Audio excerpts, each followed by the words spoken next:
Funding for Current Conversations is provided by University of Oklahoma President's Office, University of Oklahoma Outreach, and World Literature Today. Welcome to Current Conversations. I'm Jose Davis-Undiano. We're on location today at the National Conference on Race and Ethnicity in Washington, D.C., and we're going to be talking with one of the keynote speakers, Jose Antonio Vargas. He is one of the national voices addressing the plight of undocumented immigrants. Filmmaker, journalist, immigration activist, he was one of the reporters at the Washington Post who won the Pulitzer Prize in 2008 for their coverage of the Virginia Tech shootings.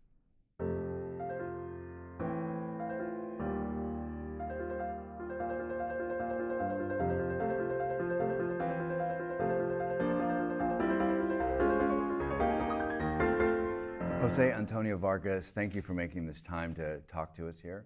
Thank you so much for having me. Really great to have you. We're taping this in Washington, D.C., which is the home, of course, of the Washington Post, the paper you were at when you won the Pulitzer Prize with a group of reporters in 2008 for the Virginia Tech shootings. What was that like? What were you, 27, 28? What was that like? 27. At that age, to deal with that kind of attention, was it a good thing? Was it complicated? My apartment was 10 blocks from here, this building, and the Washington Post building is about 2.5 blocks from the White House. Mm-hmm. Actually, I'm glad you asked me that question. Living in DC, I lived here for 5 years. It was the first place that I lived after college. And it was probably, looking back, like the most frightening and difficult time, just because I felt like the Washington Monument was like poking at me the whole time. I felt like every time everywhere I go, it was like I had this voice in my head saying like, "You're not supposed to be here, man. Like you're not supposed to." So when I, was asked to cover the White House state dinner for a Japanese for the Japanese Prime Minister, and I used a Social Security card that's not supposed to be used, that's fraudulent, and the White House doesn't know, I get through the White House. When the Pulitzer happened, and when you do that, you have to fill out a form, and I don't think I didn't have the right number. So every time something like that happened, I would always just question, like, what it really meant. Mm-hmm. And the Pulitzer was interesting because it was bigger news in the Philippines. Here, a lot of people win Pulitzers. In the Philippines, there's only like 3 Filipino-Americans that have won one, and I was the youngest. I think it's pretty big news here too. Oh, I just try not to. But that was really difficult. I remember being really depressed that day. It was very depressing because I had a thought that by that time things would solve itself, right? Mm-hmm. And it was not. And at that time, I was covering the presidential campaign. I had just started to cover the presidential campaign when the Pulitzers happened.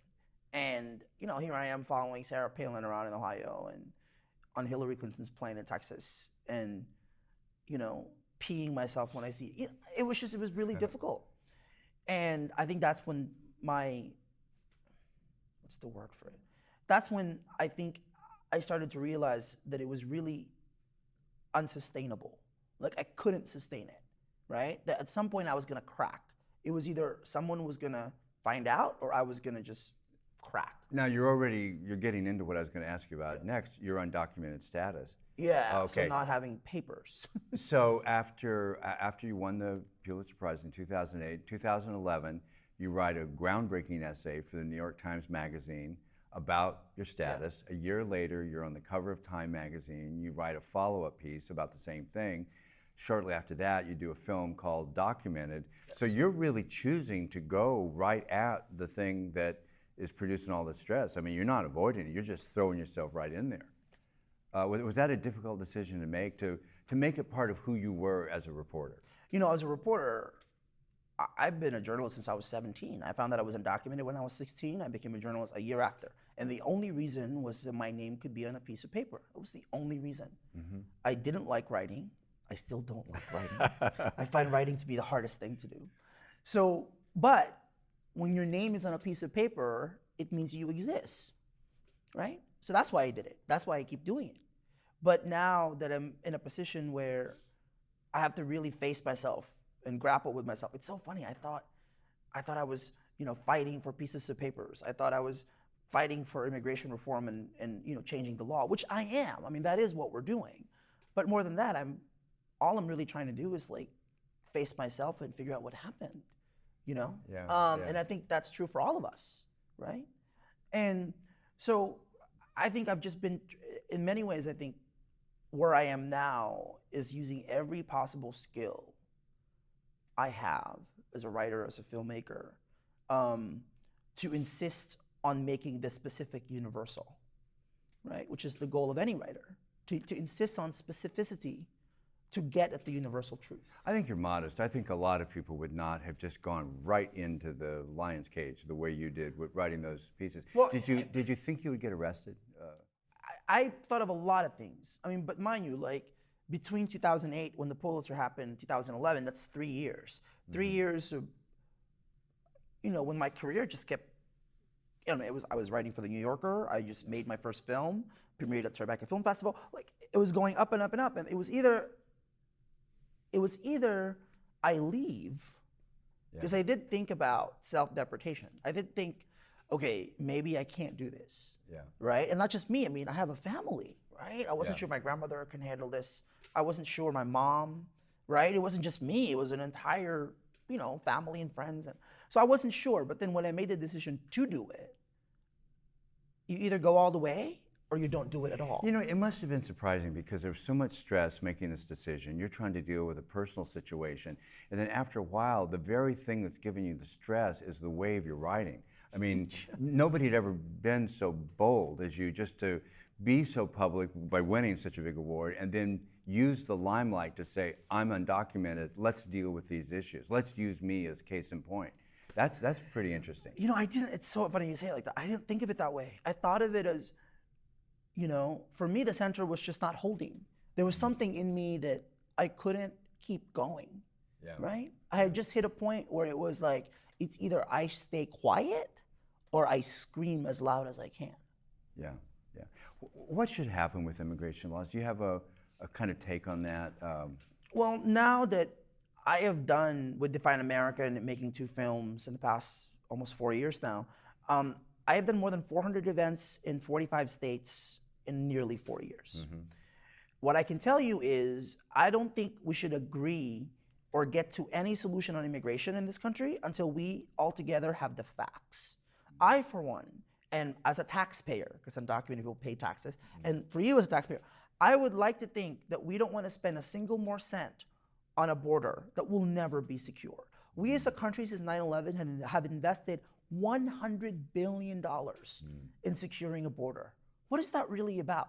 I would rather give that money to American American college students that can't afford to go to college, right? And yet, because we are unwilling to actually face the facts and have contextualized conversations, our politicians, cowards as they can be, right, are unwilling to talk to us about the truth. So unless we're on the same page, I think it's almost impossible to actually come to some sort of policy. Of all the issues that seem gridlocked, this one just seems particularly vexed, where it's a political football. Nobody seems to be. Because it's about identity. Because it's about identity. Yeah. Right. And because immigration is not just about. I mean, what is the claim? What is like one of the principal claims about America?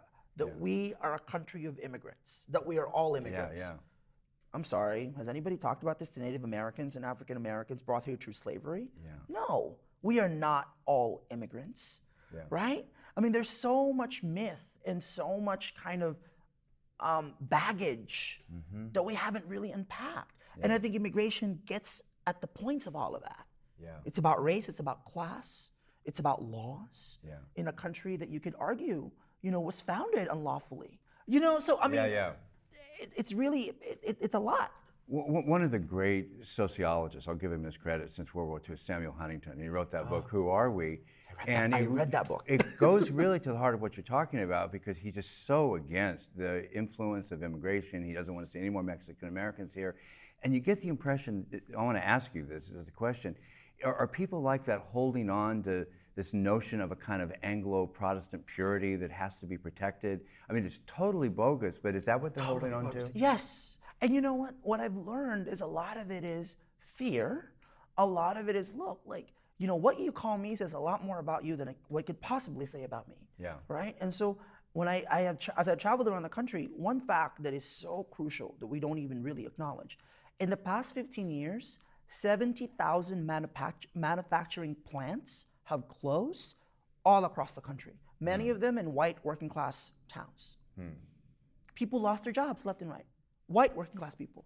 Is it any surprise that in those 15 years we've seen, you know, such anti-immigrant fervor? Yeah. That's not a coincidence. No. And yet, the question for me is, what are we doing in the immigrant community to actually have a conversation with white working class Americans? Well, do you have an idea of something positive that could happen next in this? I mean, this is such a mess, and everybody's just kind of thrown up their hands at this point. I think what I hope and what I pray for is that we are at a time now where we can't afford to just sweep these issues under the rug. Yeah. That we can't talk about race and not talk about immigration, and not talk about income inequality, and not talk about the white working class, and not talk about women's rights and LGBT rights and immigrant rights. All of these things are coming to a head. Yeah. Right? We can't put them in silos and say, oh, over there, over there, over there. No. So I'm optimistic about that. I'm looking forward to that conversation. I'm kind of smiling because you're saying, in your course, we can't sweep these things under the rug, but I'm thinking, oh yeah, we can. We've done it before. We can do it for a little bit longer. Yes, but I don't think, you know, I'm giving the keynote today. I was just rereading last week to prepare for this whole week. I was rereading The Fire Next Time by James Baldwin. Right. And I actually think we're coming to a point when, you know, in the 60s, when places like DC burned down, right? After the Martin Luther King assassination. Yeah. And you see what's happening in Ferguson, and you see what's happening, you know, all across this country, not just black communities, brown communities, right? I think we are entering a new kind of civil war. And I think it's not quite as overt. It's not quite as blatant. In some ways, I think, but I actually really think it's just as dangerous because it's so internal. Yeah. So much of it is just unsaid or unspeakable. We don't seem to be able to talk about race nationally. I mean, I was just watching on YouTube, God bless YouTube, Dick Cavett interviews, you know? Yeah. When he would bring people together and they would actually have a civilized, well, some people got, you know, I remember threatened, those. you know, with Gore Vidal. And, Right. But at least they sat and we don't do that anymore. There isn't really a place to do that anymore. Do we not have the vocabulary? Do we not have the courage to have the race talk? I mean, I adore President Obama, and I see him move right up to a discussion of race, and he knows he just can't go there. The country won't let him. President Obama, the first black president, is not allowed to be black enough in the White House. Yeah. He's not. Right. And I think that tells you everything. Right? And I think it's a confluence of a lot of things. One is we're looking at a seismic demographic earthquake unlike which we've never seen. When I visited the South, I'm always struck by, here I am talking about Latino and Asians and immigration. The South hasn't even gotten over the black and white thing. And I'm like really laying it on thick, with that. And so I think there's that, there's the media. I think this is where, you know, John Lewis, we had this conversation about Selma. And we were talking about, could Selma happen today? Back then, there were 3 television channels. Everybody read the newspaper and listened to the radio. Whatever you may feel about civil rights, you got the same facts. Yeah. That's not how it is anymore. Yeah. Right? People run to their filter. People run and read what they want to believe instead of what they should know. Yeah. Right? And there's no pressure on politicians to bridge these divides because of gerrymandering. Whatever they say, they're going to get reelected because they just stick with the red meat issues from back home, so they don't have to really deal with these issues. And we don't have, I mean, if you would have told me, you know, especially somebody who covered Barack Obama during the primaries in 2007, if you would have told me that here we are near the end of the Obama presidency and Barack Obama will be in the exact same approval rating as George W. Bush, almost similar, if that doesn't tell you how broken the party system is, I don't know what can. That is scary, yeah. Let me take you in a slightly different direction. You've written about technology a lot. You've written about video gaming. Thank you for remembering that. And so on. Yes. And there are all these people blogging out there and just a lot of different sources for news, kind of indie news now. The traditional gatekeepers are disappearing very quickly. The New York Times editor that really mattered, the Washington Post editor, because anybody can break a story. And so the separation between print journalism and online electronic journalism is sort of disappearing. The gatekeepers are sort of going by the wayside. Thoughts about that? Does that concern you? Do you see that going in a good direction? So my next project, we have Define American, which is really kind of, very close to my heart. It's what helped launch this whole thing. I am in a few weeks about to start a new digital magazine with the LA Times in partnership with them. It's called #EmergingUs. It's all about the emerging American identity. Race, immigration, identity, and multicultural America. Yeah. And for me, it's all about bringing together. The reader doesn't care if it's a podcast or a video or an article or a graphic or an animation. They care what's compelling, good content. Yeah. And I think what's happening now is the gatekeepers can't be the gatekeepers anymore. I mean, Black Lives Matter happened on Twitter. It didn't happen on the front page of the New York Times, right? And so I think what's interesting about social media is people who are quote unquote deemed as minorities refuse to be minorities, refuse to be othered. Is it any surprise that people of color over-index in the use of social media? Because now they have a channel. It's called Twitter, it's called YouTube, it's called Instagram.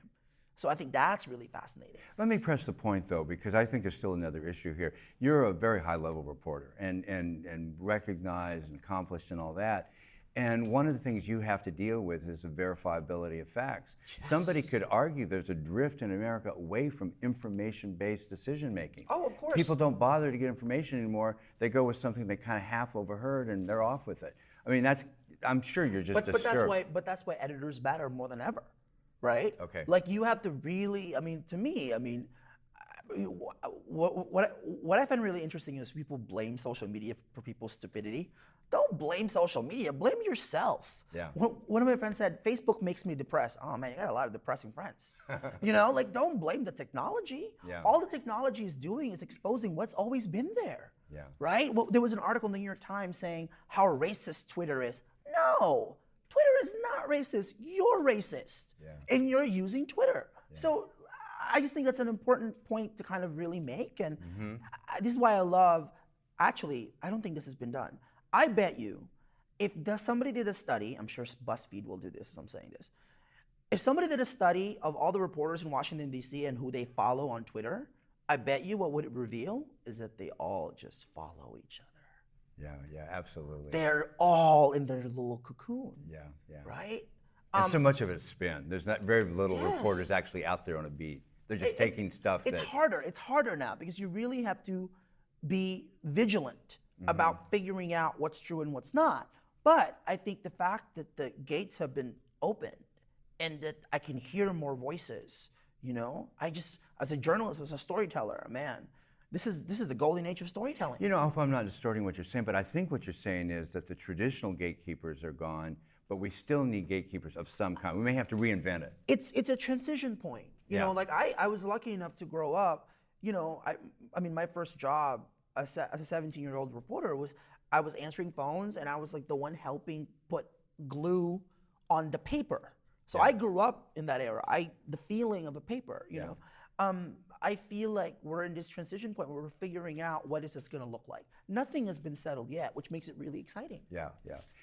If you don't mind my saying this, you're kind of a modest person, actually. You just say you're just responding to things that have happened. But I think somebody from the outside or somebody watching you would say, this guy has given his life for the things that he's doing. I mean, he is just all in. Was there ever a single event or maybe a series of events that just kind of crystallized for you the work that you needed to do and how deeply you were going to sign on to it? There were many, but I think personally for me, when I was moving from DC to New York. I was leaving the Washington Post to go to the Huffington Post because Arianna Huffington is so charming. So I moved. And I couldn't put my mom's picture up in the apartment. I couldn't put it up because I didn't want to look at it. Was that a statement, I'm really here, if the picture went up? It means that I have to face something. My mother put me on a plane when I was 12. I have not seen her for 22 years this August. Wow. So facing her means facing that 12-year-old boy on a plane, trying to figure out where he's going. I've been running ever since. And so the fact that I couldn't put her picture up was, for me as a 30-year-old grown man, was tragic. Because if I couldn't look at her, it means I couldn't look at myself. So that for me was probably the biggest tipping point. Yeah. But somebody who can say that is obviously looking at themselves. So that was a moment that the situation the situation became crystallized. Yes, Yeah, yes. Yeah. Are you an optimist when you think about what you're doing, what's happening in the country right now? Do you think that, say, racial relations, the invisibility of some ethnic communities, is that going to go in a good direction in your lifetime? Do you expect it to, or do you expect it to just be in a holding pattern or get worse? And again, I prayed at the altar of James Baldwin. I cannot be a pessimist because I am alive. To say that I'm a pessimist says that life is nothing but an academic matter. So I am forced to be an optimist. And I am. I would not be sitting here if I were not an optimist. Yeah, you have to work the way you do. And not only that, to believe. It takes the whole person to do this. But to also believe that it will get better, because it does. I mean, God, I think about Rosa Parks, and I think about Susan B. Anthony, and you think about, what the Jews had to endure to come here to air. You think about that, and you think, exactly. Oh, this is nothing. I can do this. Yeah. If they could do that, I can do this. Yeah. There are going to be people who will hear this discussion today, I think a lot of people, and they won't have your access to the amazing work that you do, they won't have your perspective, but they would like to do something. They'd like to be on the right side of things. Yes. What's something meaningful that people hearing this discussion could actually do? Not just busy work, but to go in the right direction. So at Define American, I'm so glad you asked that question, because we're actually starting, we're developing a college chapter program. Right? How can people... This is your organization called Define American. DefineAmerican.com. Okay. DefineAmerican.com. And how do we provide a space for people to have what can be really uncomfortable, difficult conversations in a civil, constructive way? Yeah. Right? Right. We can't do that politically anymore. Right? But we can do it through art. We can do it through culture. We can do it through conversations, right? That's why I made a film. I just made a film for MTV on what it means to be young and white in America, which for me is a way to talk to young white Americans about their own immigration background. Yeah. Where did you come from? How did you get here? Who paid? Right. If you can't answer those three questions, then, So you're really going back to what we're talking about earlier. There needs to be national discussion of race, and you're trying to be one of those people who's providing the vocabulary and the concept, and you're modeling actually having that discussion. And how do you do it in a way where everybody feels like they can be a part of it?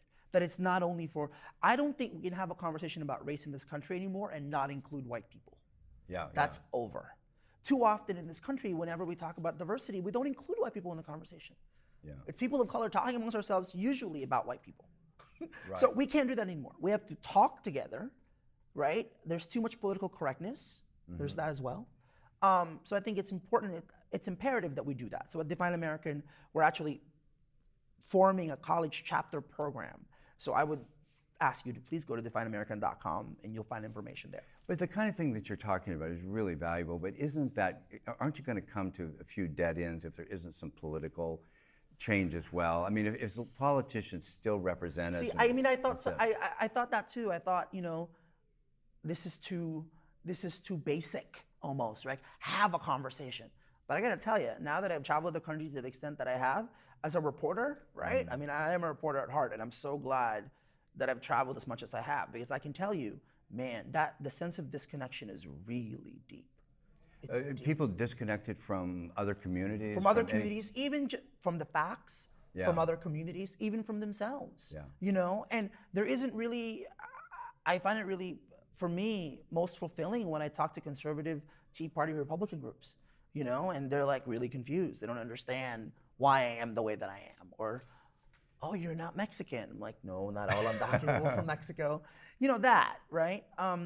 That dialogue is so lacking, right? We all run to our corners. That drift away from facts that you're talking about really bothers me. And not that facts are easy to establish, and they can be very difficult, but that we can't really look to science for anything. We can't don't trust politicians. I mean, it's very difficult to really get a perspective on anything if there isn't some page we can all be on together. What can we really agree on? What can we really agree on? We can't really agree on a lot of things, right? Yeah. And I think a lot of that is because people feel a sense of dislocation, Right. I think, post 9/11, I think we have been a very displaced people internally. Right. There's a lot of just feeling of, insecurity, right? Lack of safety, right. Economic problem, and I think, again, like, we have to acknowledge that together. Yeah.